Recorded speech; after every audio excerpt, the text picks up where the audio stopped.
Okay, so then we're going to look at third law example problem. There's really one main kind of problem that you would use that involves math with the third law. But conceptually, still, again, a very important thing to think about is when two objects exert force against each other. So in this case, we're going to look at Anna and Ben, and we're going to put them on frictionless skateboards. That's going to allow them to move along the surface with no friction, excuse me, to slow them down or to restrain their motion.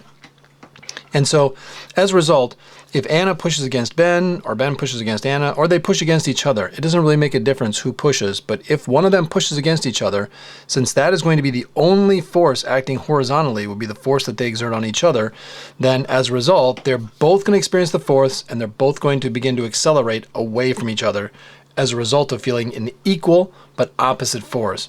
So Ben will exert a force on Anna. That will push Anna to the left. Anna exerts that force back on Ben. Ben is pushed to the right. Now, how they respond will not necessarily be the same, though. So while they both feel the same force, they do not feel the same acceleration, and that is because there is an inverse relationship between mass and force, or between mass and acceleration, I should say. And so the person with the larger mass with the same force will not experience as large of an acceleration. And we'll see that in this example problem that we're going to look at. Things to just be aware of, it could be a problem with people on ice skates or on rollerblades or on roller skates or on carts, or it could be a bunch of different objects, but the whole purpose of those is to try and reduce the friction so that we can eliminate as much of the friction as possible so that the only force that these two experience will be the force that they exert on each other. And it doesn't matter who is doing this. If, let's say, Ben is facing the other direction and Anna pushes off of his back, still the same situation. Ben's going to go to the right, Anna's going to be repelled or react to the left as a result of the third law acting there. So let's take a look at how this plays out, like numerically speaking, like how would you actually solve a problem using this idea of equal but opposite forces. We would start by saying that the force on A is equal to the opposite of the force on B. So that is to say the force that Anna is experiencing, which is coming from Ben, is equal to but opposite to the force that Ben is experiencing. The force he's experiencing is coming from Anna.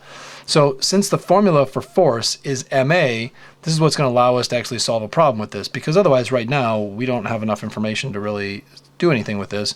But I do know that Anna's mass times her acceleration would be equal but opposite to Ben's mass times his acceleration.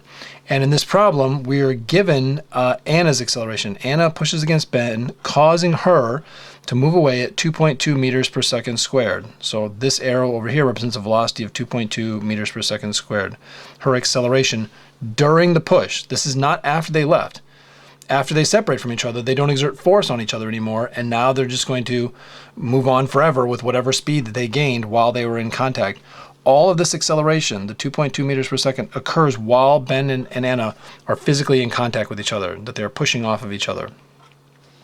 So in this case, we're given Anna's acceleration is right there. We're given each of the two masses. So I have Ben's mass and Anna's mass. Anna's mass is quite a bit less than Ben's. And so we can go ahead and solve for the acceleration of Ben by just moving everything else over to the other side, which says that minus the mass of Anna times the acceleration of Anna divided by the mass of Ben. That will give us the acceleration for Ben. All I did was just solve for A. So ma equals ma because the two forces are equal to each other. So the acceleration of Ben is going to be equal to minus 43 times 2.2 all divided by 6.7. And that would give us an acceleration for Ben of 1.412 meters per second squared. And don't forget there is a negative sign there. The negative sign meaning that it's the opposite of whatever Anna's acceleration is. Okay, that's what it means right there. In this case, Anna's acceleration is to the left, so the acceleration for Ben is going to be to the right. So the negative sign is not the most important issue here. The main thing is that ma equals ma. The idea that the negative sign, all it's going to do is just tell you one direction or the other. But that's something we can tell from looking at the diagram or just thinking about the situation. It doesn't really require us to calculate our way to the direction of the answer. What we need to calculate is the magnitude of the answer. And in this case, the magnitude of the answer is 1.412 meters per second squared. Now, if as a follow-up question we are asked what force did Anna exert on Ben, then we can easily come up with the force from either of the two, because again, remember, these two people are experiencing the same force.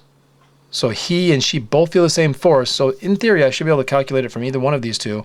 I could say that the force for Anna was ma times the acceleration, a, and that would be equal to 43 times 2.2 to give me 94.6. Or I could also do this by using Ben's data. That would be the mass of B times the acceleration of B. That would be 67 times 1.412. And that would also give me 94.6 newtons. So if you put these both in your calculator, you'll see they will give you the same answer.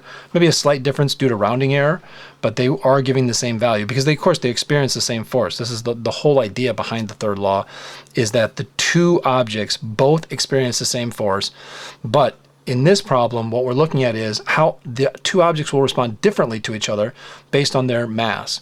So because the mass of Ben is so much larger than the mass of Anna, of course he has a proportionately smaller acceleration.